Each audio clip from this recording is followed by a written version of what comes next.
ಈ ಸಾಂಗ್ ಬಂದು ಬನಾರಸ್ ಮೂವಿಯ ಸಾಂಗು. ಆಯಿತು, ಇದು ರಿಲೀಸ್ ಆಗಿ ಆಲ್ಮೋಸ್ಟ್ 2.5 ಇಯರ್ಸ್ ಆಗಿರ್ಬೋದು ಮೇ ಬಿ. ಈ ಸಿನಿಮಾದ ಹೀರೋ ಬಂದು ಜೈದ್ ಖಾನ್ ಅಂತ. ನಿಮಗೆಲ್ಲ ಗೊತ್ತಿರೋ ಹಾಗೆ ಇದೇ ಸಿನಿಮಾ ಇವರ ಮೊದಲನೇ ಸಿನಿಮಾ. ನಾನು ಓಕೆ, ಮೊದಲನೇ ಸಿನಿಮಾ ಅಂತಾರೆ, ಇವರು ಹೆಂಗೆ ಮಾಡಿದಾರೋ ಏನೋ ಅಂತ ಹೋಗಿ ನೋಡಿದಾಗ ಆ್ಯಕ್ಟಿಂಗ್ ವೈಸ್ ತುಂಬಾ ಚೆನ್ನಾಗಿ ಆ್ಯಕ್ಟ್ ಮಾಡಿದರು. ಆ್ಯಂಡ್ ಜಯತೀರ್ಥ ಅವರು ಇವರನ್ನು ತುಂಬ ಚೆನ್ನಾಗಿ ಸ್ಕ್ರೀನ್ ಮೇಲೆ ಬರೋ ರೀತಿ ಮಾಡಿದರು. ಅದೇ ಥರದ ಕೆಲಸನ ಇನ್ನೊಬ್ಬರು ಡೈರೆಕ್ಟರ್ ಮಾಡ್ತಾ ಇದ್ದಾರೆ, ಅವರೇ ಅನಿಲ್ ಕುಮಾರ್ ಅಂತ. ಅನಿಲ್ ಕುಮಾರ್ ಅವರು ಈ ಸಿನಿಮಾಗೆ ಡೈರೆಕ್ಷನ್ ಮಾಡ್ತಾ ಇದ್ದಾರೆ. ಆ್ಯಂಡ್ ಈ ಸಿನಿಮಾದ ಒಂದು ಸಾಂಗು ತುಂಬಾ ಹಿಟ್ ಆಗಿತ್ತು, ನೀವೆಲ್ಲ ಕೇಳಿರ್ತೀರ ಇದನ್ನು.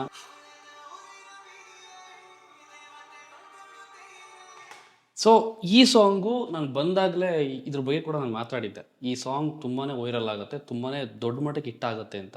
ಸಾಂಗ್ ಚೆನ್ನಾಗಿದೆ. ಆ್ಯಂಡ್ ಇದೇ ಸಿನಿಮಾ ಇದು ಅಂದ್ಬಿಟ್ಟು ಕಲ್ಟ್ ಅಂತ ಸಿನಿಮಾ. ಇದು ಜೈದ್ ಖಾನ್ ಅವರ 2ನೇ ಸಿನಿಮಾ. ಜನವರಿ 23ನೇ ತಾರೀಕು 2026ಗೆ ರಿಲೀಸ್ ಆಗ್ತಿರುವಂಥ ಒಂದು ಸಿನಿಮಾ. ಸೊ ಇದೇ ಸಿನಿಮಾದ ಇನ್ನೊಂದು ಸಾಂಗ್ ಬಂದಿದೆ. ಇದು ಬಂದ್ಬಿಟ್ಟು ನಿಮಗೆ ಐ ಥಿಂಕ್ ಗಂಡು ಮಕ್ಕಳಿಗೆ ಲವ್ ಬ್ರೇಕಪ್ ಆಗಿರುವಂಥ ಗಂಡು ಮಕ್ಕಳಿಗೆ ಸ್ಪೆಷಲ್ಲಾಗಿ ಒಂಥರ ಆ್ಯಂಥಮ್ ಇದ್ದಂಗೆ ಇದು. ಲವ್ ಬ್ರೇಕಪ್ ಆ್ಯಂಥಮ್ ಇದ್ದಂಗೆ. ಸೊ ಇದರಲ್ಲಿ ಬಂದ್ಬಿಟ್ಟು ನೀವು ನಾರ್ಮಲಾಗಿ ಕೇಳಿರ್ತೀರ, ಆ್ಯಂಥಮ್ ಅಂತಂದರೆ ಏನೋ ಬೇರೆ ಥರದ್ದು ಒಂದು ಫೀಲ್ ಕೊಡುತ್ತೆ, ಅಥವಾ ಪ್ಯಾಥೋ ಸಾಂಗ್ ಅಂತ ಗೊತ್ತಾಗ್ಬಿಡುತ್ತೆ ನಿಮ್ಗೆ ಅದನ್ನು ಕೇಳಿದ್ರೆ. ಇದು ಪ್ಯಾಥೋ ಸಾಂಗೇನೆ. ಬಟ್ ಈ ಪ್ಯಾಥೋ ಸಾಂಗ್ ಅಂತ ಇಡೋದಕ್ಕಿಂತ ಬೇರೆ ರೀತಿ ಏನಾದರೂ ಮೆಲೋಡಿ ಅಂತಲೇ ಇಡ್ಬೋದಾಗಿತ್ತು, ಅಥವಾ ಬೇರೆ ಏನಾದರೂ ಇಡ್ಬೋದಾಗಿತ್ತು ಅನ್ನೋದು ನನಗನ್ಸುತ್ತೆ. ಯಾಕೆ ಅಂತಂದರೆ ಈ ಸಾಂಗ್ನ lyrics, lines, singer voice, musician music, and also camera work ತುಂಬ ಸಖತ್ತಾಗಿ ಬಂದಿದೆ. ಔಟ್ ಆ್ಯಂಡ್ ಔಟ್ ಇದು. ನಿಜವಾಗ್ಲೂ ಹೇಳಬೇಕು ಅಂತಂದರೆ ಇಂಥ ಸಾಂಗ್ಸು ನಮ್ಮ ಇಂಡಸ್ಟ್ರಿಯಲ್ಲಿ ಬರಬೇಕು. ಕ್ವಾಲಿಟಿ ಔಟ್ಪುಟ್ಸ್ ತುಂಬ ಚೆನ್ನಾಗಿದೆ. ಸುಮ್ಮನೆ ಹಂಗೆ ಒಂದಷ್ಟು ಹೇಳ್ತೀನಿ ಈ ಸಾಂಗ್ ಬಗ್ಗೆ, ಕೇಳಿಸ್ಕೊಡಿ. ಈ ಮ್ಯೂಸಿಕ್ಕೇ ಹೇಳುತ್ತೆ ಈ ಸಿನಿಮಾದಲ್ಲಿ ಅಥವಾ ಈ ಸಾಂಗಲ್ಲಿ ಈ ಸಬ್ಜೆಕ್ಟಲ್ಲಿರೋ ಇಂಟೆನ್ಸಿಟಿ ಹೆಂಗಿದೆ ಅಂತ. ಅರ್ಜುನ್ ಜನ್ಯ ಅವರು ಈ ಸಾಂಗಲ್ಲಿ ಅವರ ಮ್ಯೂಸಿಕ್ನ ನೆಕ್ಸ್ಟ್ ಲೆವೆಲ್ಗೆ ತೊಗೊಂಡೋಗಿದ್ದಾರೆ ಅಂತಲೇ ಹೇಳ್ಬೋದು.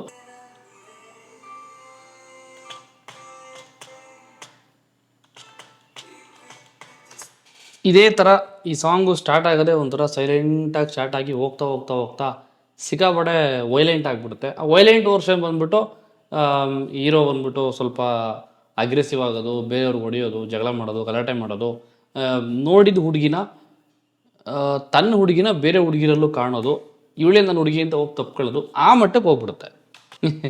ನಮ್ಮ ಇಂಡಸ್ಟ್ರೀಲಿ ಎಣ್ಣೆಗೆ ಸಂಬಂಧಪಟ್ಟಂತೆ ಸಾಕಷ್ಟು ಸಾಂಗ್ಗಳಿದೆ, ಓಕೆನಾ. ಇದು ಒನ್ ಆಫ್ ದಿ ಸಾಂಗ್ ಆಗ್ಬೋದು, ಆ ಲಿಸ್ಟಿಗೆ ಬರ್ಬೋದು ಇದು ಅಂತ ನನಗನ್ಸುತ್ತೆ. ಈ ಹುಡುಗ ಬ್ರೇಕಪ್ ಆಗಿ ಹುಡುಗಿ ಬಿಟ್ಟು ಹೋದ್ಮೇಲೆ ಅವನ ಸಿಚುವೇಶನ್ ಹೆಂಗಾಗುತ್ತೆ, ಅವನು ಹೆಂಗೆಲ್ಲ ಆಡ್ತಾನೆ, ಅವನು ಕೈ ಕುಯ್ಕೊಳ್ಳೋದ್ರಿಂದ ಹಿಡಿದು ತಲೆ ಚೆಚ್ಕೊಳ್ಳೋವರೆಗೂ ಯಾವ್ಯಾವ ಥರ ತನ್ನ ಫೀಲಿಂಗ್ಸ್ನ ಆಚೆ ಆಗ್ತಾನೆ ಅನ್ನೋವಂಥ ಕೆಲವೊಂದು ಸಿನಾರಿಯೋಗಳನ್ನು ಈ ಸಾಂಗಲ್ಲಿ, ಅಂದರೆ ಇದು ಕಂಪ್ಲೀಟ್ ವಿಡಿಯೋ ಸಾಂಗ್ ರಿಲೀಸ್ ಮಾಡಿಬಿಟ್ಟಿದ್ದಾರೆ ಸಿನಿಮಾ ರಿಲೀಸ್ ಮುಂಚೆನೇ. ಬಿಕಾಸ್ ಕ್ವಾಲಿಟಿ ಚೆನ್ನಾಗಿದೆ, ಅದನ್ನು ಜನಕ್ಕೆ ತೋರಿಸಿದ್ರೆ ಜನ ಥಿಯೇಟ್ರಿಗೆ ಬಂದು ಸಿನಿಮಾ ನೋಡೋದಕ್ಕೂ ಹೆಲ್ಪ್ ಆಗುತ್ತೆ, ಅಥವಾ ಕೈಂಡ್ ಆಫ್ ಪ್ರಮೋಷನ್ ಅಂದ್ಕೊಂಡ್ರೂ ಪರವಾಗಿಲ್ಲ ಅನ್ನೋ ರೀತಿಯಲ್ಲಿ ಈ ಸಿನಿಮಾನ ಈ ವಿಡಿಯೋ ಸಾಂಗ್ನ ರಿಲೀಸ್ ಮಾಡಿದೆ.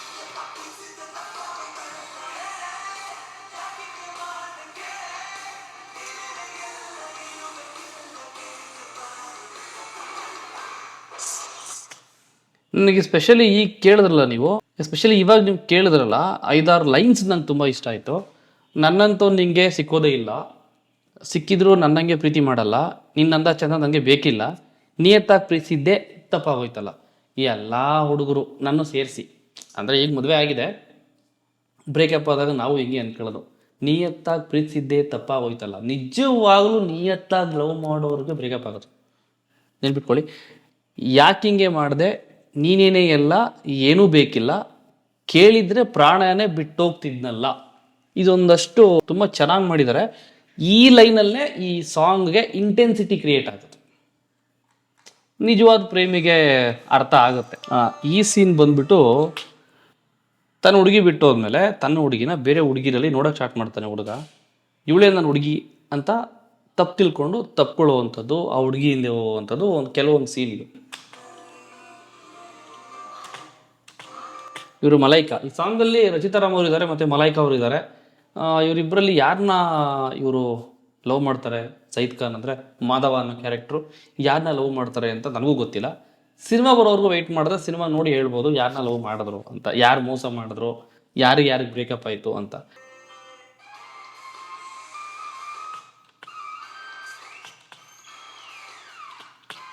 ಪರ್ಟಿಕ್ಯುಲರ್ ಈ ಸೀನ್ ಗುರು, ಪರ್ಟಿಕ್ಯುಲರ್ ಈ ಸೀನ್ ನನಗೆ ತುಂಬ ಇಷ್ಟ ಆಯಿತು. ಯಾಕೆ ಅಂದರೆ ಆ ಹುಡುಗಿ ಬಂದ್ಬಿಟ್ಟು ಜೈದ್ ಖಾನ್ ಅವ್ರ ಬಾಯಲ್ಲಿರೋ ಸಿಗರೇಟ್ನ ಕಾಲು ಬೆರಳಲ್ಲಿ ಹಿಂಗೆ ಎತ್ಕೊಂತಾಳೆ ನೋಡಿ. ಈ ಸೀನ್ ನೆಕ್ಸ್ಟ್ ಲೆವೆಲ್ ಹೊರ್ಟಾಯ್ತು ಅಂತ ಹೇಳ್ಬೋದು ನಾನು. ನನಗೆ ಇನ್ನೊಂದು ಡೌಟು, ಡೈರೆಕ್ಟರ್ ಕೇಳಬೇಕು, ಈ ಸೀನಲ್ಲಿ ಆ ಹುಡುಗಿ ಈ ಸಿಗರೆಟ್ ತಗೊಂತಾಳಲ್ಲ, ಆ ಹುಡುಗಿ ಕಾಲು ಸುಡ್ಲಿಲ್ವಾ, ಹೆಂಗ್ ಮಾಡಿದ್ರಿ ಈ ಶಾರ್ಟು ಅಂತ. ಯಾಕೆಂದರೆ ಆ್ಯಶ್ ಇನ್ನೇನು ಬಿದ್ದೋಗೋ ಥರ ಇದೆ, ಸ್ಟಿಲ್ ಬಿದ್ದಿಲ್ಲ, ಕಾಲು ಸುಟ್ಟಿರ್ಬೇಕಲ್ಲ ಒಂದ್ಸರಿ ಆದ್ರೂ ಅಂತ. ಆನ್ಸರ್ ಮಾಡಿ ಡೈರೆಕ್ಟ್ರೆ. ಆ್ಯಂಡ್ ಈ ಸಿನಿಮಾದಲ್ಲಿ ಅಲೋಕ್ ಅವರು ಕೂಡ ಕಾಣಿಸ್ಕೊಂಡಿದ್ದಾರೆ. ಅಲೋಕ್ ಅವರು ಹೀರೋಗೆ ಫ್ರೆಂಡ್ಸ್ ಕ್ಯಾರೆಕ್ಟ್ರು ಮಾಡಿರ್ಬೋದು ಅಂತ ಅನ್ಕೋತೀನಿ.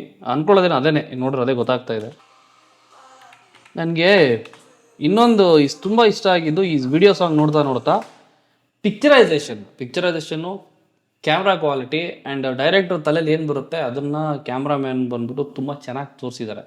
ನಿಮಗೆ ಮೇಯ್ನ್ ಬೇಕಾಗಿರೋದೆ ಡೈರೆಕ್ಟರ್ ತಲೆಯಲ್ಲಿ ಏನು ಬರುತ್ತೆ ಅದನ್ನು ಕ್ಯಾಮ್ರಾಮ್ಯಾನ್ ಹೆಂಗೆ ತೋರಿಸ್ತಾರೆ ಅನ್ನೋದು. ಪ್ರಶಾಂತ್ ನೀಲ್ ಅವರು ಒಂದು ಮಾತು ಹೇಳ್ತಾರೆ, ಈ think similar what I think ಅಂತ. ಅಂದರೆ ಭುವನ್ ನೋಡು ಅವ್ರಿಗೆ ಹೇಳೋ ಮಾತದು. ಅಂದರೆ ಅವ್ರು ಯೋಚನೆ ಮಾಡ್ತಾ ಇರೋದು ಕ್ಯಾಮ್ರಾಮ್ಯಾನ್ ತಲೆಯಲ್ಲಿ ಬರ್ತಾ ಇರಬೇಕು, ಅದನ್ನೇ ಡೈರೆಕ್ಟರ್ ಆಫ್ ಫೋಟೋಗ್ರಫಿ ಅಂತ ಕರೀತಾರೆ, ಅಂದರೆ DOP ಅಂತ ಕರೀತಾರೆ. ಆ DOP ಅವರು, ಈ ಸಿನಿಮಾದ DOP ಅವರು ತುಂಬ ಚೆನ್ನಾಗಿ ಕೆಲಸ ಮಾಡಿರೋದು, ಚೆನ್ನಾಗಿ ಎದ್ದು ಕಾಣ್ತಾ ಇದೆ. ಇದೊಂದು ಡ್ರೋನ್ ಶಾಟು.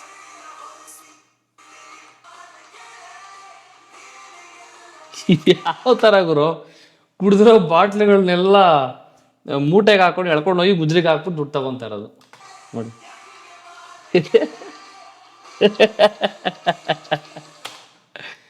ಜೈದ್ ಖಾನ್ ಅವರು ಜೀವನದಲ್ಲಿ ಗುಜರಿ ಅಂಗಡಿ ಮುಖ ನೋಡಿರಲ್ಲ ಅಂತ ಅನ್ಕೋತೀನಿ ನಾನು. ಯಾಕೆಂದರೆ ಅವ್ರ ಲೆವೆಲ್ ಬೇರೆ ಥರನೇ ಇದೆ. ಕ್ಯಾಡಿಲ್ಯಾಕಲ್ಲಿ ಓಡಾಡೋವಂಥ ಪರ್ಸನ್ ಅವರು. ಅವ್ರನ್ನ ಗುಜರಿ ಅಂಗಡಿಯವರು ಎಳ್ಕೊಂಡು ಹೋಗಿದ್ದಾರೆ ಡೈರೆಕ್ಟ್ರು. ನೋಡಿ ಹೆಂಗಿದೆ ಸೀನು.